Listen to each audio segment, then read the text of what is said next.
The Fantasy Six-Pack Hour. With your hosts, Joe Bond. You're awful. And AJ Applegarth. It's Sin Shu Chu. It's a mouthful.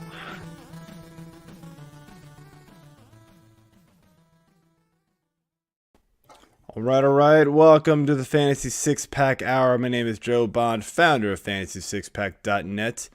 With me, as usual, my co-host, AJ Applegarth. How's it going, man? Good. VT just won, so happy Hell about that, obviously. Notre Dame going down. Right. That's phenomenal, man. We are that close to getting in the NCAA tournament, I feel like. So I am hopeful that, did we, like, on all the, the net and the RPIs, like, we're in. But the committee is weird sometimes, Need some work to do. So if we can get into the ACC finals, championship finals, like whoever, UVA or North Carolina. If it's North Carolina, we beat them tomorrow night, then I think we're solid. We're definitely in. If it's UVA, maybe still some question marks as far as like resume, but I mean, getting to the ACC championship is just legit regardless. So anyway, that is phenomenal news. But we got a great show tonight. We'll be talking some outfield. Before we jump into all that, though, just the business to take care of. We got, hit that subscribe button, hit that like button, the follow button, leave those reviews, guys. We appreciate it. And thanks for listening and watching wherever you do. And then kind of to piggyback off of the guest that we're going to have, not to give it away. I mean, I've tweeted it out on Twitter, but if people don't know yet, we do got to talk about some fan tracks, man. I know we're running this league over there, the Fantasy Six-Pack Series, and it's going really well. Everybody seems to be really excited about it, and people seem to like it over there on fan tracks. No complaints for sure. We've said this many times. We like it a lot. And again, if you do not have a league over there, you definitely need to move your league over. Fantrax.com/fantasy six-pack is how to get in, start your league up over there. You will not regret it.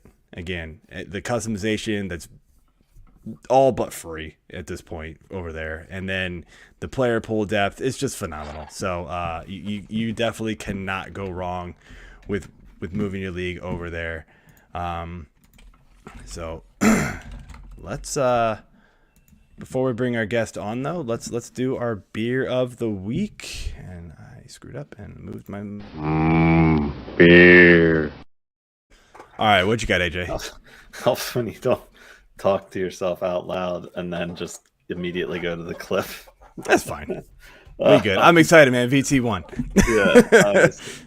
All right, I am drinking I believe it's Nepenthe Brewing Company Spectral Burden Double IPA. Some pretty interesting can art for this one here. You got like a wolf thing, skeleton. Nice. I don't know. It's pretty cool.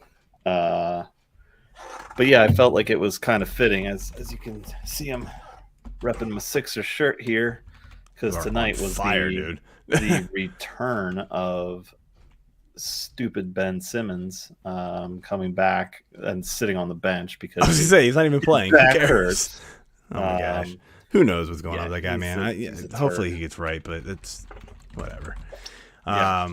So I figured Spectral is kind of like the old Spectrum where the Sixers used to play, and Burden, well, that's Ben Simmons. So yeah, alrighty. That burden is gone, but the Sixers are getting waxed, so it's not quite going as planned.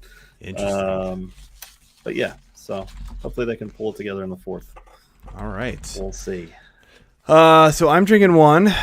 It's from Aslan Brewing Company, and it's called Laser Raptors. I think I wrote it down wrong. I'm sorry about that. Laser Raptors. It's a double IPA. I believe it's an Imperial double IPA. The can art's pretty cool. It's like the old art from like the 80s, 90s like photo school shoots, and then obviously the Velociraptor, which is kind of cool. So I literally got it for the name.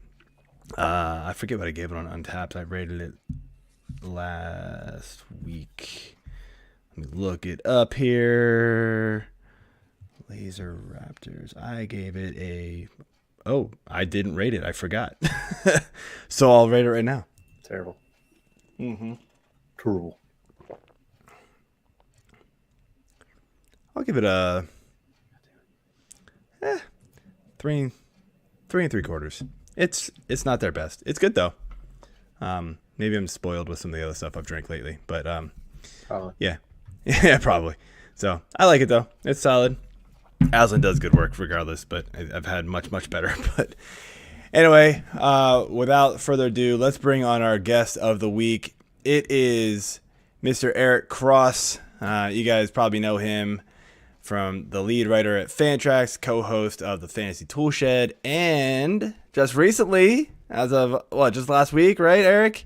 The 2021 FSWA Baseball Writer of the Year. Nice. Huge congrats for that, man. Yeah, man. That was phenomenal work for you.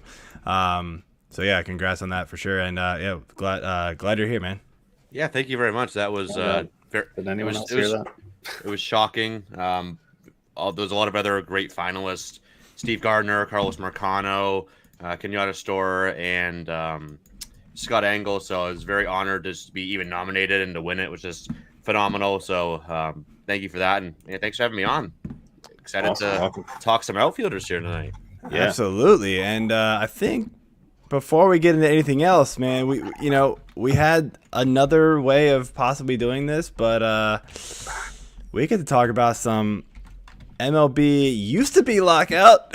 They are back, baby. Dude, I mean, Twitter obviously blew up when the news dropped. How excited were you to finally hear the news that it's over, man, and baseball's back? Full 162 game season, by the way. That's good. I can't even put into words how excited I was.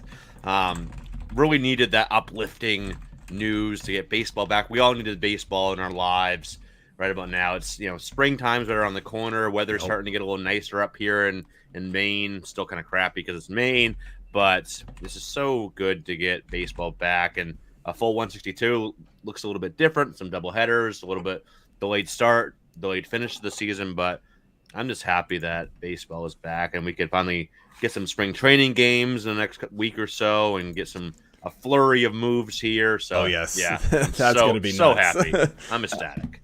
Yeah, like I feel like free agency should just be open now. Like before they even sign, whatever. It's like fine, we've already announced it's back. Just start signing people. Right? Come on, like get this thing moving. At midnight, teams should be allowed to talk to everybody, and it's like it stinks because my that's why I was asking if anybody heard that, but my air horn for my draft pick thing just came out. For so it's series? blasted in my ears. I was like, wait. Oh, that's a good point. I need to turn that off. Yeah, I'm actually on deck in Tout Wars Draft and Hold, and I turned the sound off so it wouldn't go off during this. I had a feeling it was like, I'll be in the middle of the pod and it's gonna go off. So, the old we don't know what it is. Horn. It's just like, oh, somebody's up. Or I'd be like, damn it, fireball, shit. But yeah, I guess I have to make a pick now, but you don't have to. We'll wait a little bit. We got a 4 hour. Actually, the clock stops in 11 minutes or 21 minutes. Just make them wait.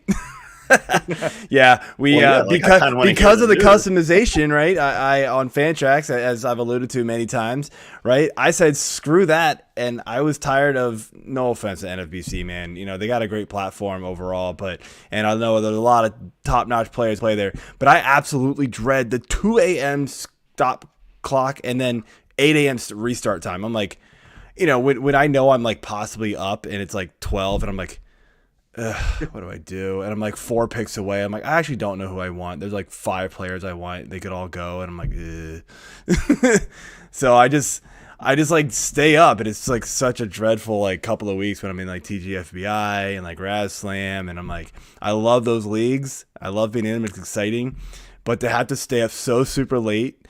So on this one, I was like, nah, 10 p.m. it's shutting down. You guys can still draft afterwards, but thanks, Fantrax. You guys are allowing me to do this. Like flexibility. I love it. So, yeah, dude, baseball being back is such a blessing. I've been wanting to, it's hard to even like get in the mood to like write articles, do the podcast. I had to tweet to the guy who we were supposed to have at the end of the month to do like spring training, like movers and, shakers, and be like, hey, I don't really know if we're going to be able to do that show. We might need to postpone, or figure something else out. Now I get to text him back a day later and be like, hey, we're back on. Cool. Or we can just like push it back a week. Let's disregard everything I just said. Yeah, I mean, it's still going to work. So that's awesome. We can do business as usual, and I'm now like more hyped than ever. I almost felt like some of these real drafts I were doing were mock drafts. It just felt like I didn't know if it was actually going to happen. So yeah, it's awesome to see. And yeah, it'll be interesting to see where like guys like Freddie Freeman and Kershaw and all these Correa, where they all sign. I mean, there's tons. Freeman, I think, is the most interesting one, right? There's all the Dodger talk and just how much that will affect that lineup and Muncy, right? If he's actually healthy, like what does that do to his playing time, even if Freeman shows up, type of thing. There's just lots of things that are going to drop here, and it's going to change people's rankings, and people are going to look at their leagues like TGFBI and go, damn. I didn't want him to sign there. So, I mean, I took a chance on a few of these guys. Trevor Story, I took a chance on him in one of my leagues, and this is kind of like, at the cost that I got him, it was worth it. And I just hope he lands in a good spot and not, some massive ballpark where, his power might get crushed a little bit. So, anyway, guys want to talk some outfield? Yes. Let's do it.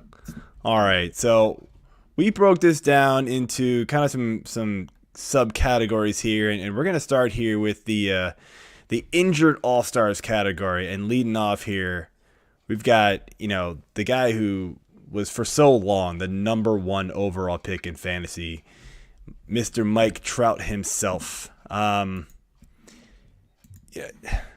he's definitely not going at the top of drafts this year. But, do you think he's still worth drafting, like at the back end? Can he come back, to be kind of himself? Or is he kind of a fade in your book? I'm all in on Trout this year, where he's going in drafts, like back end of the first, early part of the second. You look at NFBC draft champions ADP since February 1st, which has been 67 drafts since then. His ADPs are around 17, 18 or so early part of the second, and 15 teamers there as the 8th outfielder off the board. And I'm all in, especially in OBP formats, but just in general. Right. Last year, he was actually having one of the best years of his career last year until he got injured. And yeah, the Trout that steals 30 is gone. I think if we get 10, it's almost like kind of like a Soto range now, where like you hope for 10-ish, maybe up to 15 at most, but the quality of contact is still elite. Everything is still elite. Like everything with him is still elite. K rate did go up a bit last year, so that was slightly concerning. But XBA, he was still hitting for high average. All the quality of contact, as I mentioned, was still very good.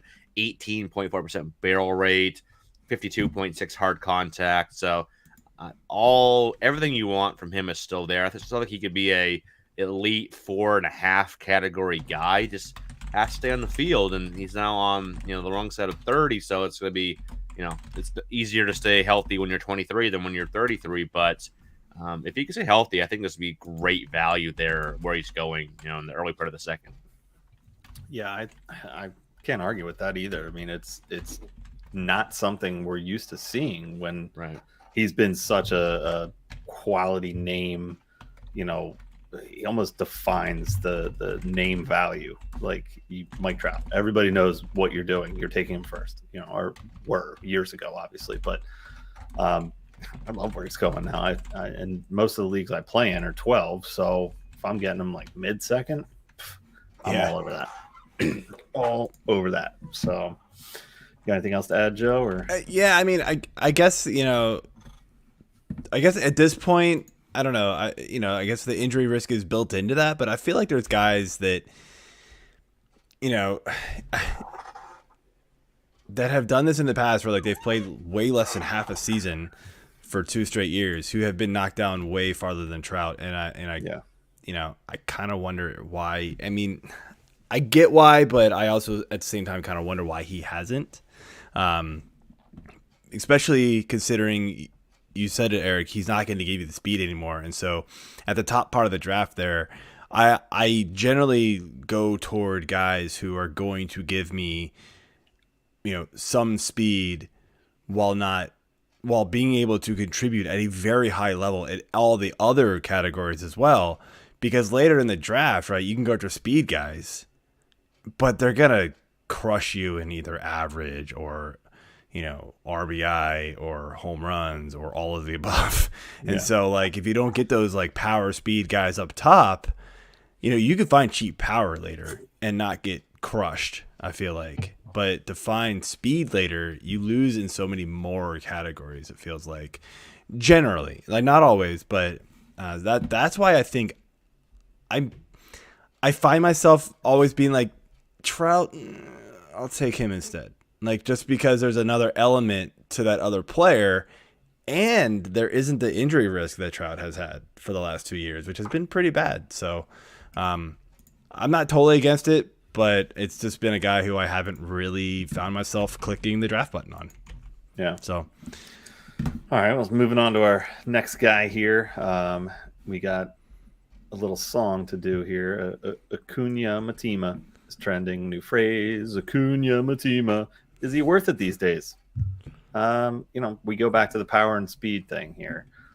We know that he's going to be missing a little bit of time. Steamer still has him projected at 139 games, which could have been the whole season if things didn't go the way they did today. But yeah, what are your thoughts on Acuña? I'm trying to get him everywhere I can with any type of discount baked in, because he was already trending towards being ready for opening day in this extra little week or 9 days or whatever it is.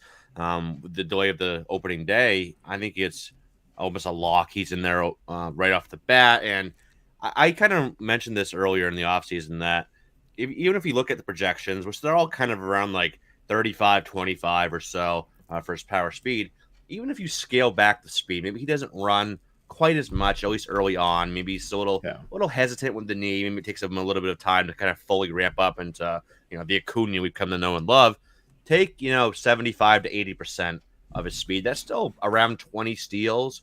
I think he's still gonna be 35, 40 home runs, a ton of RBI and runs scored. Obviously, even if Freeman leaves, that's still gonna be a very good Atlanta lineup. They'll have Ozzie Albies, Austin Riley, Marcell Ozuna back. So this will be a very good lineup still, even without Freeman. And I think Freeman's going to resign there. That's kind of my gut feeling, but we'll see how that works out. But yeah, I think the knee looks good. Everything obviously in videos that he's posted on Instagram and all the other people that have gotten videos that I've posted on Twitter and whatnot, everything looks good. Like every report has been very, very positive. So that gives me a lot of confidence taking him. This is a guy that fully healthy, he's top 4 pick. He's up there with Turner and Tatis and Joe Ram and Soto. So if you can get him 4 or 5 picks later, it's starting to creep back up there though. You saw like a month or two ago we were getting him picks like 10, 11, 12, 13. Now it's more like 7, 8, 9. Yeah, it's kind of moved up like 3 or 4 already for sure. Yeah, like on ADP over the last month or so, it's at 9.4. So yeah, it's creeping up there. It was probably around 11 or 12 if you look back at like this time in like January or so. Yep. So everyone's starting to creep him back up there towards that top. Oh, of course, yeah. Yeah, but I'm all for it. Like I said, I think it's still gonna be elite. Maybe even with a little less speed, still a 30-20 guy with a lot of everything else and a good average. So yeah, I'm all in on Acuña. I think he's a good value in the first round. Yeah, I mean you're right. The only question mark is he gonna run as much, and I still think he will, but we probably won't get last year, kind of speed until maybe next year again. So he still had 17 and 82 games last year, so he was insane. It was nuts. So all right, next up here, AJ, you want to lead it? All right, yeah. So the next out is And this is PG, make out with the breakout category. And that is basically, how are you going to make out having these guys on your team? So the first guy we got here is Kyle Tucker. He put together a really fine mother trucker of a season last year. Played 140 games, 83 runs, 30 homers, 92 ribbies, 14 steals, and a solid slash line, 294, 359, 557. But I mean, are we safe to assume that he's officially arrived for fantasy now after one season? I believe so. I have been a huge Kyle Tucker guy for a long time, dating back to his days in the minor leagues, and like everything you want from an early round stud is there. And we finally saw it last year. The only real issue was they kept batting him like 7th in the order, which is absolutely ridiculous. Yeah, that lineup was loaded top to bottom, but with Correa likely leaving, I think there's still a chance he resigns there, but likely he's gone. So they're going to move him up, hopefully up to like 5th or so.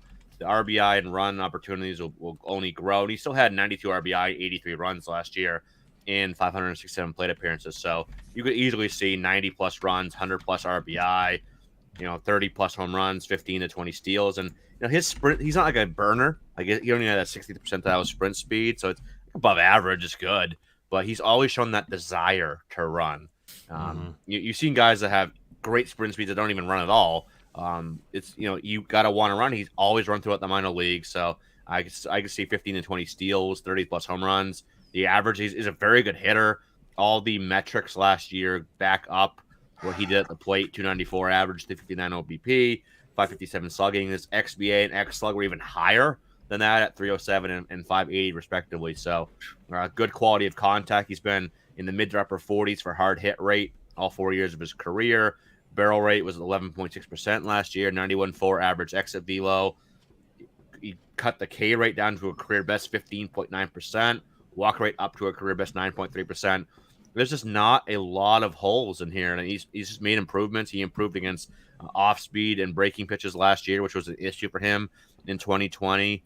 Yeah, he's made improvements, and that elite talent is there. So yeah, I'm all in. Like I think it's a guy that could be, fast forward a year, we might be talking about him in top 5 next year. Well, I think he's that good.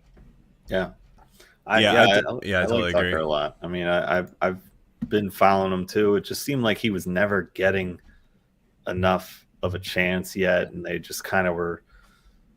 I mean, they didn't really have room for him, honestly. I mean, the team was so stacked for so long, and then, with Springer finally leaving, and it's like, okay, put him out there. Let's see what he can do. And we know what he can do, but let's see if he can do it for the full season. And he did. So I definitely like Tucker this year. I don't know if I'll end up owning him in a lot of places, on my rosters, because he's going so high, but yeah, he's going back into the first round in most drafts. Yeah. So, I mean, that's where you've got to go get him. And I'm all for it. I'll take him, 9, 10, 11, 12, or 10, 11, 12, which is kind of where he's going. It's funny. You look at his, you look at his stats, and you mentioned a whole bunch of things. But the one thing that kind of stood out to me was like, he had a 294 batting average last year, right? And his BABIP was only 304. Like, that just kind of normalizes to, goes up, which you think it will, but it's weird. Like the projections have his BABIP even lower, which kind of shocks me. But if his BABIP goes up to where you kind of expect it to for a quality hitter like him, he could easily bat well over 300. It feels like, but all the projections have him lower than that, and I'm kind of trying to figure out why. Like he doesn't seem to hit a lot of line drives. Maybe that has something to do with it. Only 21% line drives, which isn't super high. So I know that can affect batting average and things like that. So maybe they expect his batting average to just drop because of that. He hits a lot of fly balls, which maybe if they don't carry, then that being, that could be an issue. But I still think he's a fine player. Like he's gonna help you everywhere. So moving on here, another guy here who kind of broke out last year. Tyler O'Neill, pretty similar numbers, honestly. In 138 games played, 89 runs, 34 home runs, 80 RBI, 15 stolen bases. 286, 352, 560 slash line. Like, pretty identical. Very close. He had a K percentage of nearly 2.1, 2 to 1 compared to Tucker. I think that's where the issue really comes in with him. But is that the lone reason why his ADP is 3 rounds later than Tucker, even though the stats are identical? Yeah, I really think it is. I think it's just because O'Neill is much more of a boomer bust player than Kyle Tucker is, and I like O'Neill. I'm a big O'Neill guy. I've always really liked him. Like back when he's coming up through the St. Louis organization, he always showed like that huge like power and athleticism. Like this guy is absolutely jacked. He's very fast. He had a 98th percentile sprint. He's got a better speed rating than Tucker. Right, and he's always been that way. He's always been one of the fastest, strongest guys out there. He's just 5'11" of just strength and speed. He's just one of the most freakishly athletic guys in this game. And you see that. You look at his Savant page. There's a lot of red in the sprint speed and the quality of contact metrics. He hits the ball very hard. So due to that, the fact that he hits the ball hard, he's fast. He's going to run higher BABIPs than most, and that'll help him out. Probably have a higher average than he probably should, but there's, like you mentioned, his K rate was over double what Kyle Tucker's was at 31.3%. The chase and whiff rates are very concerning. Like whiff rate last year is 34.7%, which is around 10% higher than league average. Chase rate was actually not too bad, actually. He's actually improved there, but this is the fact that you could easily see, him hit 240, 250 this year, and I don't think you really have that concern with Kyle Tucker. I think, maybe if Tucker, the low end is probably like 270 for Kyle Tucker at this point. And like I said, I'm an O'Neill guy. I have a few shares of him already. I think, the 30-15 power speed blend is very realistic moving forward with good counting stats. That's a pretty solid St. Louis lineup around him. So I'm in. I think it's just, and I think the ADP is fine. I don't think it's too bad. Like an NFBC, we're looking at, where is he? Right around pick 50, he's 51.8 since February 1st. Min pick of 33, max of 70. So I think that's fair. 15th outfielder off the board. So if he's going to be your outfield 1 or outfield 2, if you have to play in 12 teamers. So I like it. I don't love it, but I do have a few shares of him. But I think it's just that the lower floor kind of makes people shy away a little bit. Yeah, that's kind of where I'm looking at it. It's hard to really just take one stat like that and just say, yeah, that's why he's falling that much. But there's so much more tied into it, like you were just talking about. I do like O'Neill. I think he's a little more streaky, and that's where I've really seen him being. As far as like when I've had him on my rosters last year, it was just like, okay, well, he's sitting out here. Why is he sitting out here? Like no one owned him for whatever reason, and then he started getting hot, so I picked him up. It's like, all right, well, I'm going to jump on this train. I'm going to ride it for a while and see what happens. And I don't think I ended up getting off of it. It was like, all right, well, and thankfully the league I was in that I had him, it didn't penalize for strikeouts, so I didn't really care about the strikeout rate. Other than points league, yeah, it doesn't penalize for strikeouts. That's interesting. Yeah. Oh man, or no, actually we did change it. It was Tyler like O'Neill would be gold. 0.5 or something, but it was bad. lower than standard. So it was good. Yeah, I mean you see time and time again these guys that have these K rates of over 30 consistently. Like, I mean, unless they're like Stanton, it's hard to keep a consistent stat line. So I mean, yeah, who knows? Because his first 3 MLB seasons were not great. I mean, granted he didn't get full playing time, but I mean he struggled, and that's why his ADP last year was so low. Even though, even if you had projected him to a full season, I don't think anybody would have expected what we got last year out of him. So that is he is, as you said, Eric, boomer bust. So so last guy we got on here is Mr. Cedric Mullens from our favorite Baltimore Orioles here, local team. And I mean, he was literally the only player to go 30-30 last year with homers and steals. What's his face? Trey Turner was close. He averaged 30 if you took his steals and his homers. I think he only had 28 homers and 32 steals. But, on top of that, Mullens had a 300 average. So 30 and 3 and 0 was like his favorite thing, to do. There's not very many players that have done 30-30, by the way. Only 21 in the American League, and I believe I'm looking at the stats, it's 43 in the entire National League. So it's a pretty rare thing to do. So not having anybody else do it last year, that doesn't surprise me. Yeah, actually his average was 291. So if you take the 29 and add that 1, then you have 30 again. Do you think he can repeat this performance in 2022 based on, it's not really a prorated season anymore, but, if there's going to be more double headers, he may not play in both ends of them as much. So what are your thoughts on Mullens?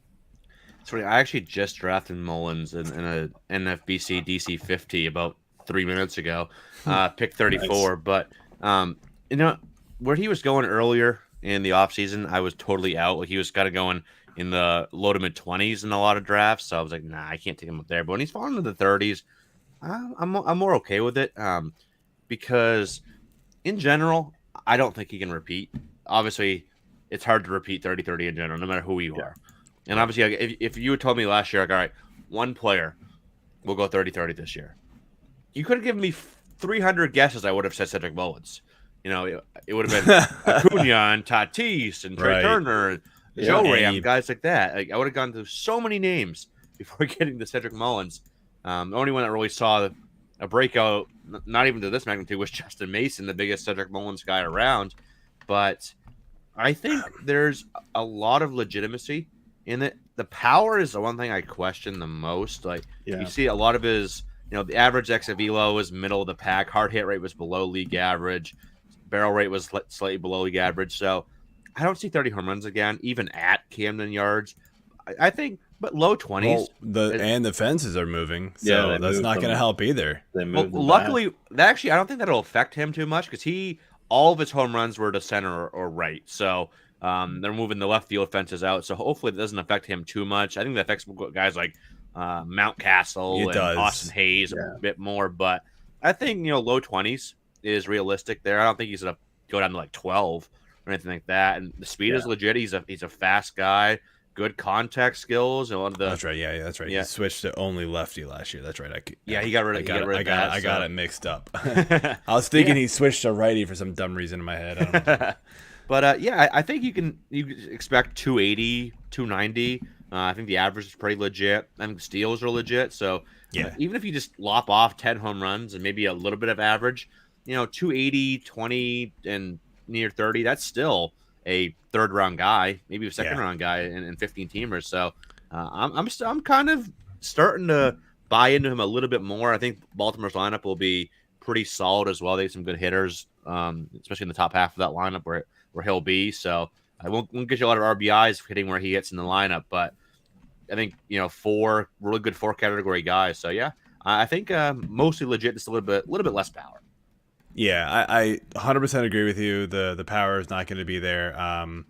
The way that I do my rankings, he's a little bit lower than even where he's going, so I'm not going to have him. But I think it's not so much like the overall value. It is the the category production that he can give you there. The power, speed. I'll bump some of those guys up in my drafts above where my rankings go. And I do rankings just to let everybody know, like, my rankings are my rankings based off projections and calculations that I how I weigh categories based off of those projections, and I mix in a whole bunch of other things, and then kind of just, then I'll tweak them manually here and there. But overall, like, the rankings don't like him, but he is a team build a guy that can fit a team build if you needed a power speed guy that late. If you didn't get, if you took Freeman earlier and maybe a pitcher earlier and you needed that power speed guy in the 3rd round, by all means, go get him. But I think the reason why my projections don't like him is because his batting average projection is much lower than what you got last year. So don't expect that. His RBI total isn't going to be great. Maybe it's actually better than it was last year overall.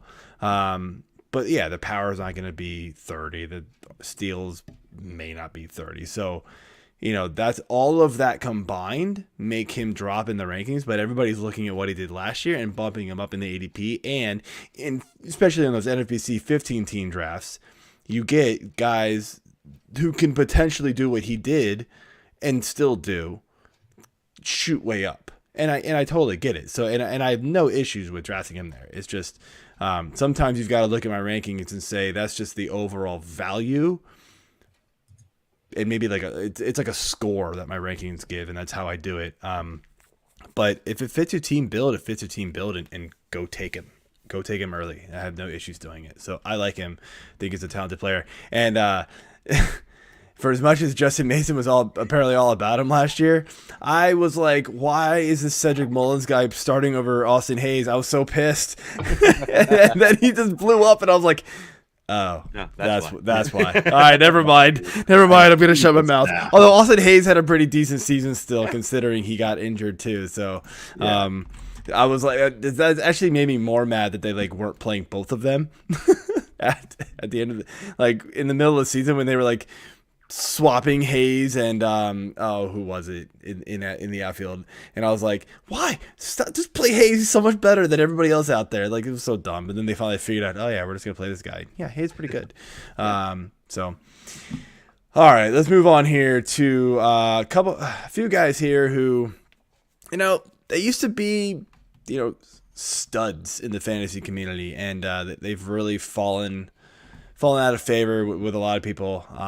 So our former studs turned duds is what we're calling this. And we're going to start with Mr. Cody Bellinger. I mean, wow. 2019 MVP winning season. 2020, yeah, so be it. We'll ignore 2020 like a lot of people will. And then last year, just what?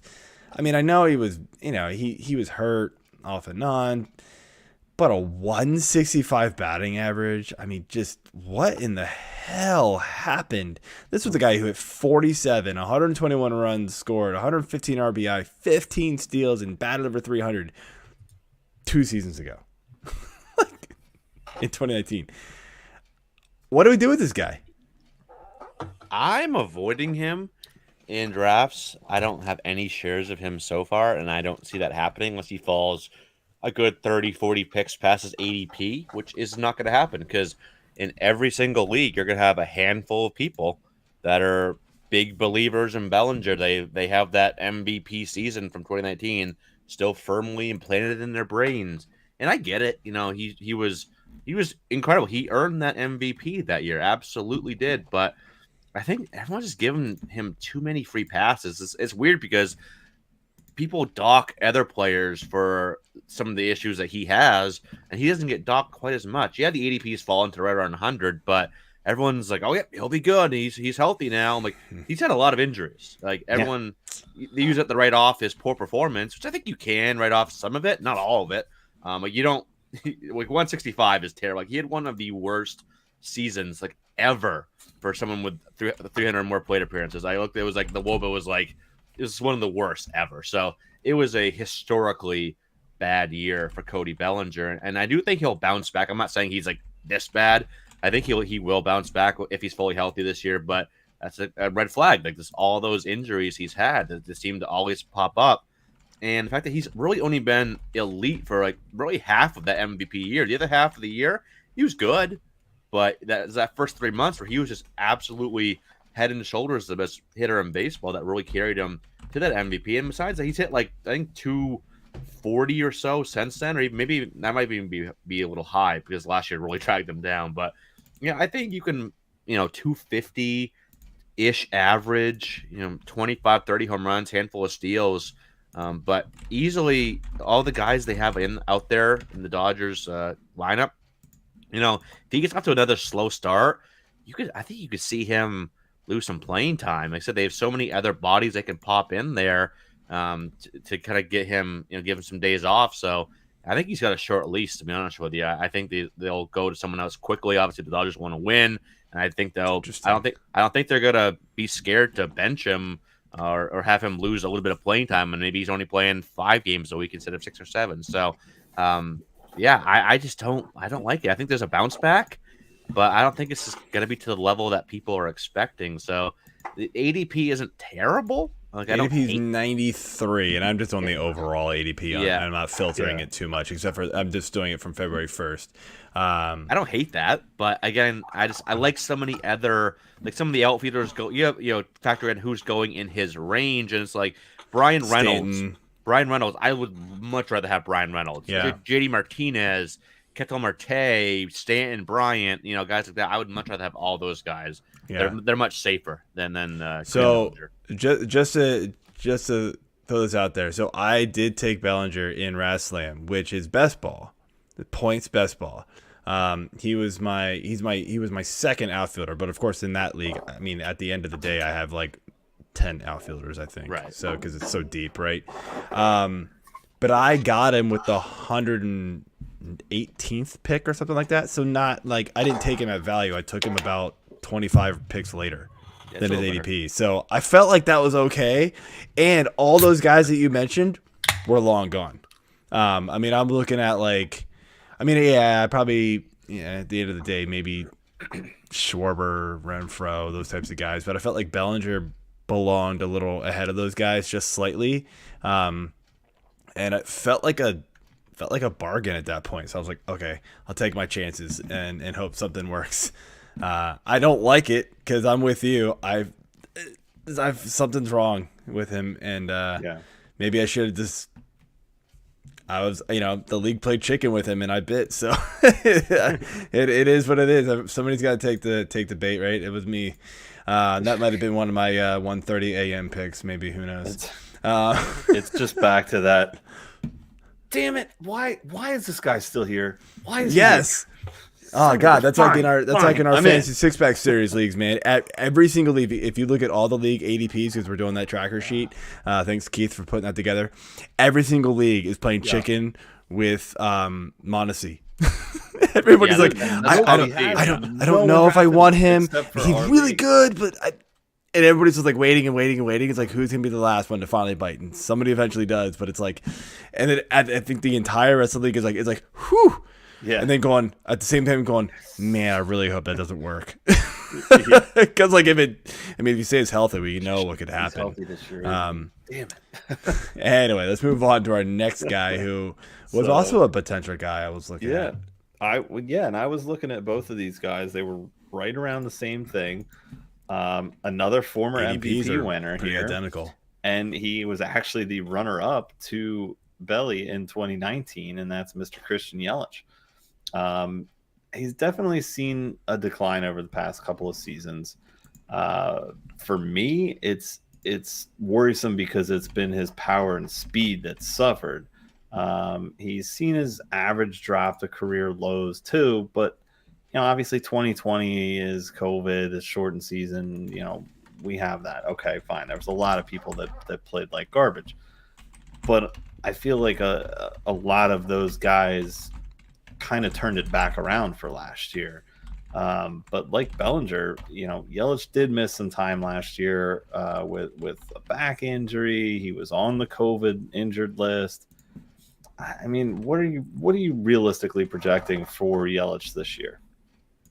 He is such a tough one to project for me. One of the toughest this season, because there's so many things going on with him. Like he's got some injury issues as well. The back issue, the knee issue. Mm-hmm. That's I always get super concerned with back issues. Because obviously, one bad swing and you could just totally screw that up again. So those always have a way of popping back up very easily. So that's very concerning with the knee. Like he's what's he now? 30. He's 30. He'll be turning. He just like, turned 30 a few months ago. So, so he's not getting any younger whole... either. So adding all that, maybe the days of him stealing 25, 30 plus are gone. Maybe he's more of a 10 to 15 steal guy. Like last year he had 9 in 475 plate appearances with 9 home runs as well. Another thing too, like obviously his K rate soared in 2020. That came back down last year. Still walks a good amount, so the approach is still pretty solid. But that ground ball rate that was super high early in his career, 55, 60%, especially back in his days with Miami. Then he dropped it to 42.8% ground ball rate in 2019 is one of his best years.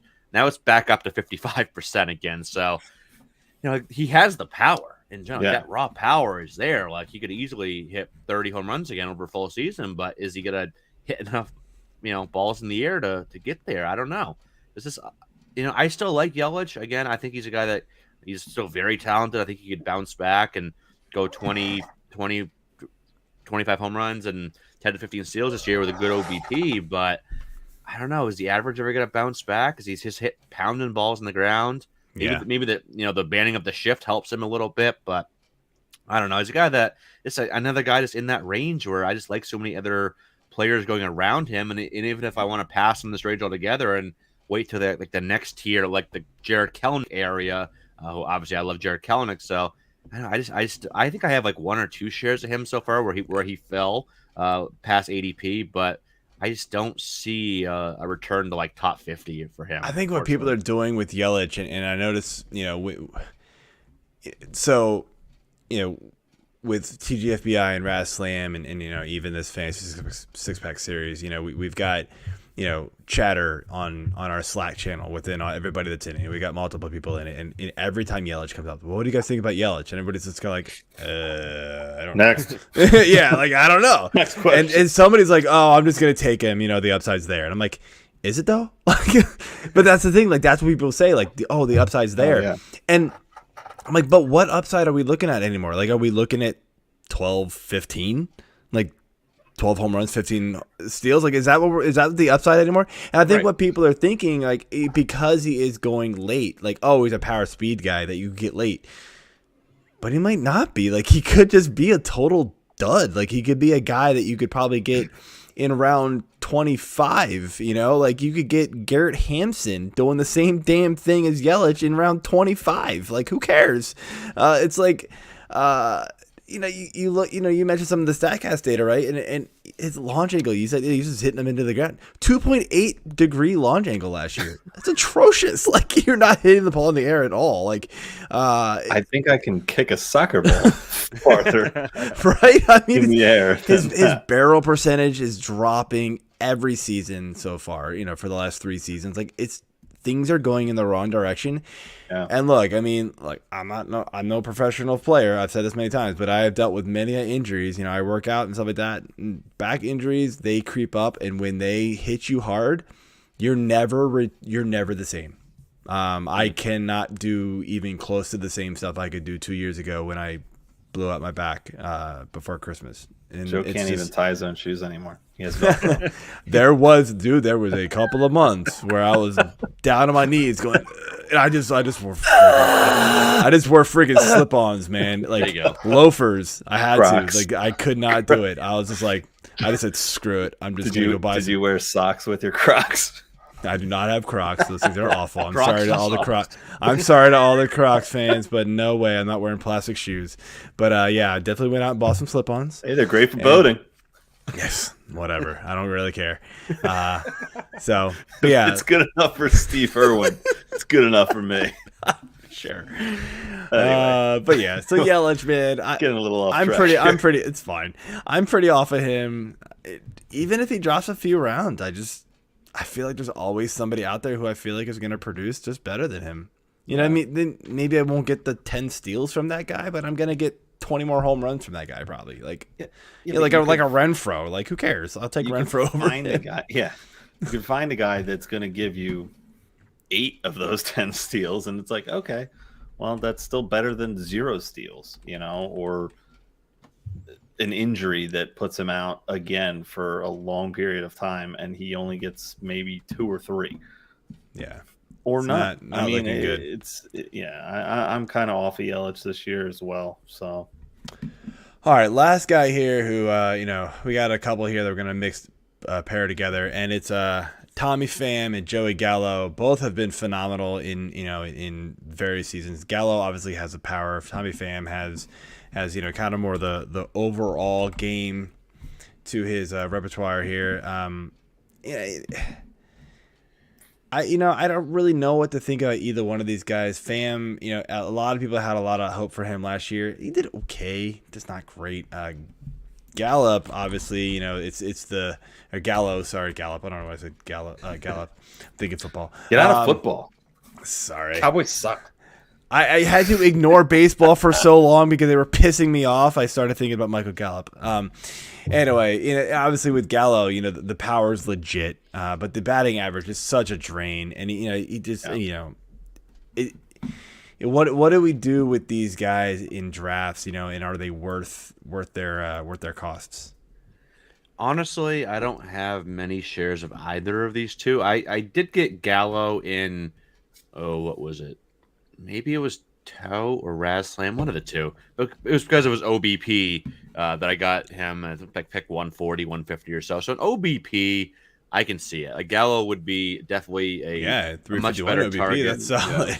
Yeah, it was 379 last year. So I think obviously average. He's a drain, right? He's a 206 career hitter over 7 seasons. Like when you have that many 2,401 plate appearances, like.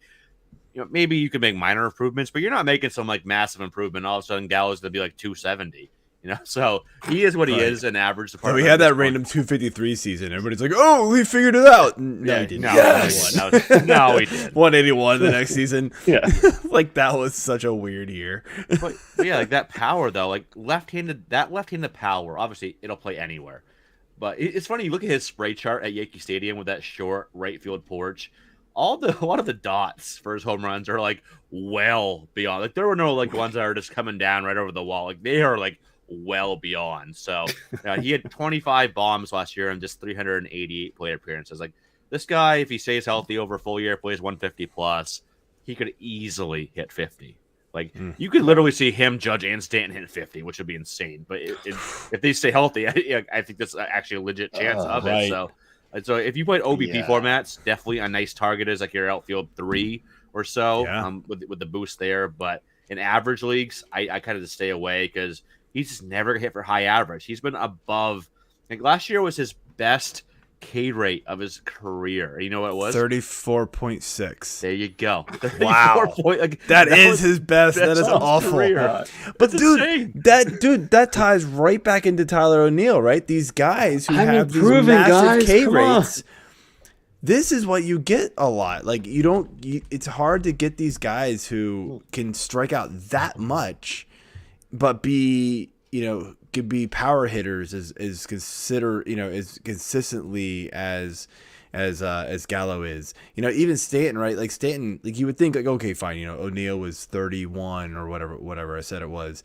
So okay, fine, Stanton's 27 or 28. That's a big difference. It really is. Like that is a massive difference. It doesn't seem like it, but that's a lot. Like if you add it up per plate appearance, that's a lot of extra hits, a lot of extra contact, extra balls in play, and you never know what those balls. You never know what will happen. So once you reach that 30 threshold, and that's where you're living throughout your career, good luck being a consistent player. Yep, and having a high batting average. It's just not. It's hard to do. So, yeah. As far as Pham, though, I just want to touch on him. Like, he just seems like a guy that, like, did he just get old on us really quick? Like, I don't know what happened. I think he did. He did. He really did. Like, 34, it was just like when that happened. I'm a spry 30-year-old, and then but like in 2019, man, he went 21 and 25 at 32 years old, and everybody's like, all right, and then he sucked. Like, damn, what happened?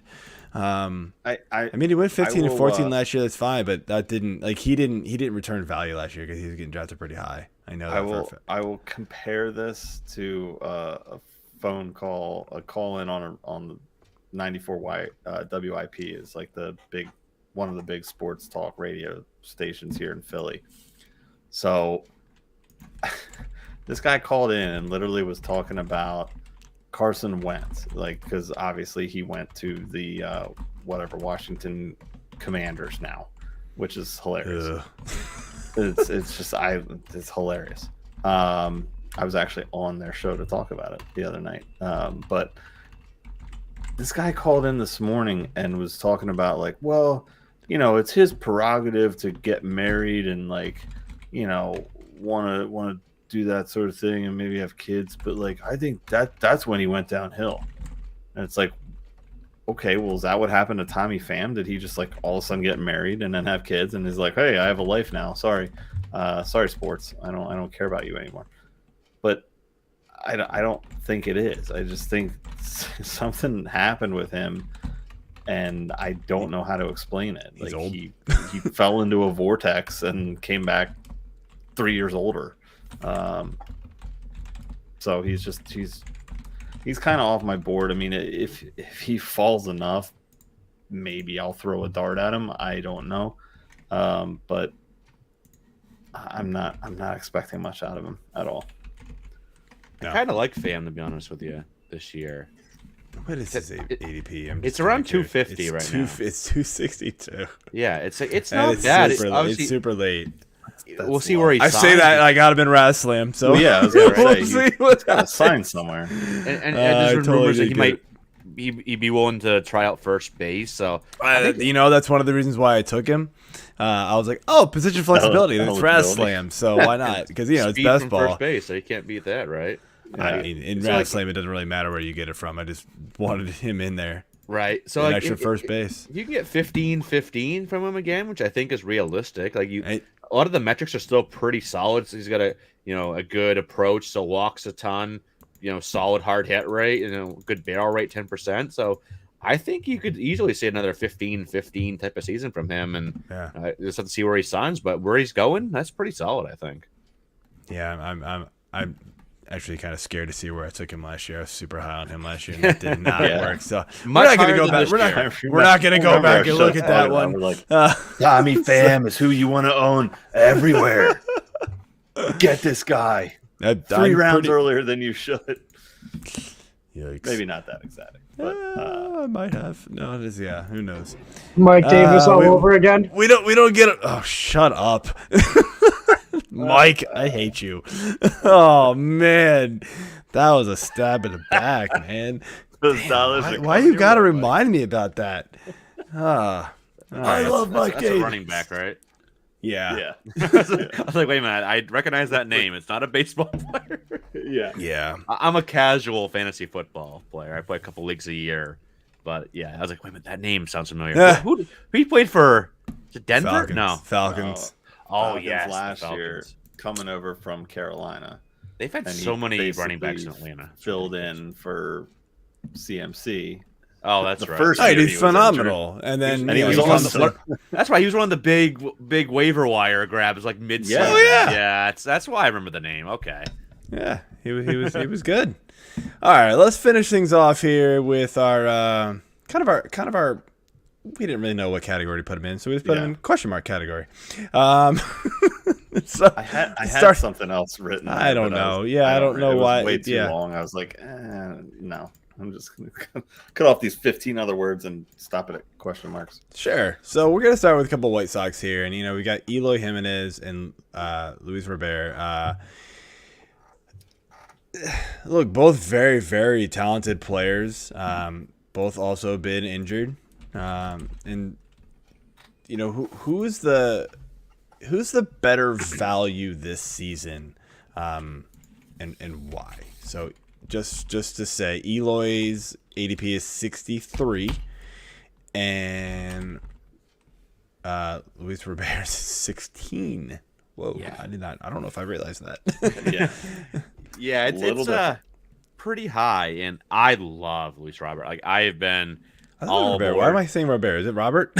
It is Robert. I'm an idiot. Yeah, I think people thought it was Robert with the silent T, but yeah, he said it is Robert. But I gotta go Eloy here for the better value. Like who I think a better season, I'll go Robert. But okay. He made so many improvements last year with his discipline, the contact metrics, the chase rate, the whiff rate, like everything. When he made astronomical improvements, and it's what we wanted to see. Like, he could be a top 5 player this year, but it's almost like the ADP got really high, and even high for me. Like, I do have a couple of shares of Robert, but at the same time, I'm like, all right, he needs to make these stick and then take that next step in order to like return a positive ROI here. Like I said, he could be top 5. He could go 40 plus and 20 plus and be up there close to Acuña and Tatis this time next year. But I think there's still, are these going to stick? Like, it was only like a month or two. Are these going to stick over a course of 162 games? We'll see. I think they could. I'm in on him. I just think the ADP is a bit too high. Jimenez, I like that ADP. Like, obviously, he came back, was super hot at first, and then really struggled to end the season. Overall, he only hit 249, 303, 437 slash line. But obviously, the power is there. He's shown the ability in the minor leagues to hit for a good average as well. Obviously, he won't provide any speed, but I think he could be a solid 4-category guy. Hit like 270-ish, 35 plus home runs, and a lot of counting stats, and a very good White Sox lineup top to bottom. So I think for the better value, where Eloy's going a good 50 or so picks later, I think he's a better value for this year. Yeah, Lou Bob went in my division for Fantasy 6-Pack Series over on our friends Fantrax, obviously. He went 223 overall. So I was looking at him in the second and just like, it's pretty late. Feels like it's pretty late. Yeah, it was late. Yeah, it was later than 2.23. He went. Yeah. Where did he go in mine? So these are only 12. Actually, geez, he went 3.1, 2, 3, 4, 5, 6, 7, 8, 9. Dang. Actually, 3.8. I can't count. He went mid third round. That's actually pretty crazy. I will say this: we only start 4 outfielders in this league, so we did we made this totally different than all the other industry leagues out there. Like, we wanted to make it different. We wanted to make it something unique. So we did 4 outfielders. Outfielders didn't just flood the early rounds as much as they usually do, because you need 5 in most. But so he went a little later. But second you would think with steals, so. that potential there, he would go a little higher. I'll say this, man. Like, his projections are, pretty lofty. Upper 20s to low 30s home runs. Upper teens to low teens stolen bases. They're kind of all over the place, honestly, for steals. The average is pretty high. I mean, you're right, Eric. He's definitely got to hit those to return value. Like, and for somebody who has not played a full season yet, we don't really know what could happen over the full course of a season from him. That's a huge risk. it is, absolutely is. And we know Eloy's probably missing games, but I think you kind of know what you're gonna get from him when he's on the field, right? If he can get, if he could somehow get at least like 120 games, you're getting a monster season out of him. And we saw it that first year, right? 31 home runs. He's so good. He's just got to stay healthy. Stop running in the walls. Yeah. Stop trying to rob home runs with spring training games. Learn from Bryce Harper, okay? Yeah, what was the one thing I always said about Bryce Harper? Like, dude, slow down sometimes. You're okay. Like, you're good. Just stay on the damn field. Yeah, that's the thing with Byron Buxton. It's great to watch him as all-out style of play. It's fun to watch, but it just leads to more trips to the IL than it should. Yeah. Your team and the fantasy owners need you on the field. Fantasy owners need you, asshole. Stop fucking around. You don't need to be on Sports Center every night. Stop it. All right, next guy up, man. Always going to be a web job. Last question for specific players we got here. Yes. Let's do it. So this is more of a rapid fire-ish, I guess, but which is more likely for 2022? Charlie Blackmon will finish with an average higher than Austin Meadows' career mark of 260, or Austin Meadows will finish with more home runs than Blackmon's career 162 game average of 24. So I think both are pretty likely. I'll say more likely, probably Blackmon. Because last year, 270 last year, but before that, 303, 314, 291, 331, 324. The list goes on and on. Career 300 on the nose. Yeah. So I don't think he's all of a sudden going to fall off a cliff here. Like, obviously, the rest of his game is kind of deteriorated. The power isn't there. The speed isn't there anymore. He only has last 3 years combined 7 steals after 28 in 2014 and 43 in 2015. So the speed isn't there. Obviously, he's 30. I owned him in 15. Yeah, that was a heck of a year, wasn't it? So I think he'll hit for 280, 290, maybe 300 again. Meadows should. If he sits on the field, he should. Like, the power's there. He's a 30 home run bat. But you've seen he's only played over 130 twice, and he's never played more than 142. So I think the injury risk, which I think if it's going to go below 24, it's because he's not on the field enough to get to 24. So that's why I think there's a slightly lesser chance that he gets that mark than Blackmon. So I'll go Blackmon here. All right. So I agree. That being said, will the two of them steal a combined 12 bags in 2022? I doubt it. I highly doubt it. Meadows doesn't, Meadows. I think over the last 2 years. I did not read how you rewrote this question, AJ, until just now. This is hilarious. What's that? I did not read how you wrote this question until just now. This is hilarious. The whole reason I did it was because I was like, Meadows was just sitting. He was like, the Mondesi of the later rounds. I'm like, why is nobody taking this guy? Why am I not taking him? I need outfield. Yeah. And I just kept bypassing him. And I was like, something's got to be up. And I owned him in a dynasty league when he was with the Pirates. And I liked him enough back then to hold him for a couple of years. That league is no more at this point. So who knows what happened. But it's like they both, like, Meadows wasn't ever a big speed guy, but he had a couple of years where he got a couple of good, stolen base totals for you. And then it just fell off. And then, like you said, Blackmon, he just forgot how to run. I think he just got really old. Yeah. He got Tommy Pham syndrome. So that happens. Yeah. But he can still hit for average. So I almost wanted to change, because I felt like 260 was too low anyways, but I had to find some sort of back and forth to go off of, so I went with that. All right, so Eric, we're gonna finish off here with just if you're waiting to fill your outfield, most leagues have 5, I'd say at least 4. But who are some of your favorite later round targets for this position?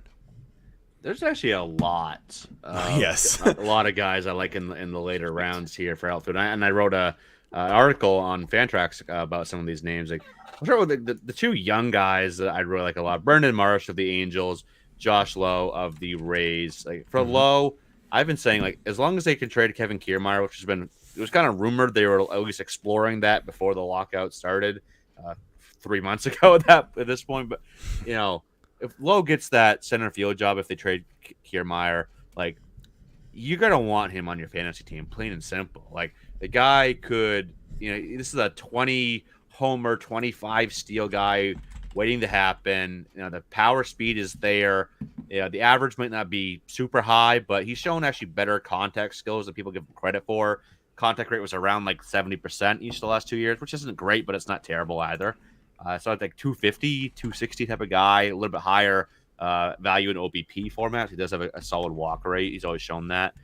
So love him there. Brandon Marsh, too. He's a guy that kind of similar profile to a degree. K rate went super high last year, but quality of contact was still there. The power speed is there. He's going to probably start for the Angels this year. So he's going super late. Like him. Lane Thomas doesn't get as much. I was going to say him if you didn't. Obviously, like, a little bit more value in OBP formats, but he's probably going to lead off and hit 2 spots in front of this guy named Juan Soto. I think you've heard of him. So if he can just stay healthy, not a super long track record here. It was really just end of the last 2 months of last year. He was one of the best fantasy outfielders in the game the last 2 months of the season. power, speed. He could go like a 20 homer, 15 steal type of season. Yeah, good he's got that OBP. 2020 potential if it falls right for him easily. Yeah, so I like him a lot. Jesus Sanchez, nice power bat with the Miami Marlins. Yep. He's a popular breakout pick. Yeah, there's a lot, and it kind of depends like what you need. Yeah. At that point, do you need power? Do you need speed? Do you need some average? Like Michael Brantley's chilling back there at pick 260-ish. What about like Michael Yastrzemski, man? I like him super late too. He's like he's going here pick 300. Brendan Nimmo's right behind him. Nimmo could. I was talking with Chris Clegg about this on Toolshed. Like Nimmo could score like 100 runs leading off of the Mets if he stay on the field. The OBP. Nimmo just feels like one of those guys where everybody's just sort of like tired of him.